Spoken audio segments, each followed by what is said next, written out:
Hi guys, welcome back to my channel. So as you can see, आज मैंने बनाया है the most healthiest high protein rich beetroot kebab. That's most healthy thing you should ever try. So let me show you मैंने कैसे बनाया, and that's so tasty. So मैंने 3 beetroot को लिया है एंड 200 ग्राम पनीर को ले लिया है। तो आई टेक 1 बाउल एंड मैंने बीटरूट को ग्रेट कर दिया था। फिर पनीर को भी मैंने ग्रेट करके इसके अंदर ऐड कर दिया है। Now I am going to add oats atta. ये ओट्स का फ्लोर है। Then I add chillies, black pepper and oregano.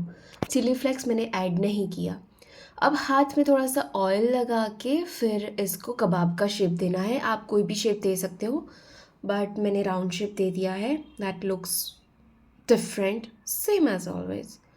अब मैंने पैन में थोड़ा सा बटर लिया है, उसको थोड़ा सा मेल्ट होने तक पूरे से पैन में फैला दिया है और हल्का हल्का सा रोस्ट कर दिया है। After 5 minutes my healthy beetroot kebab is ready to serve.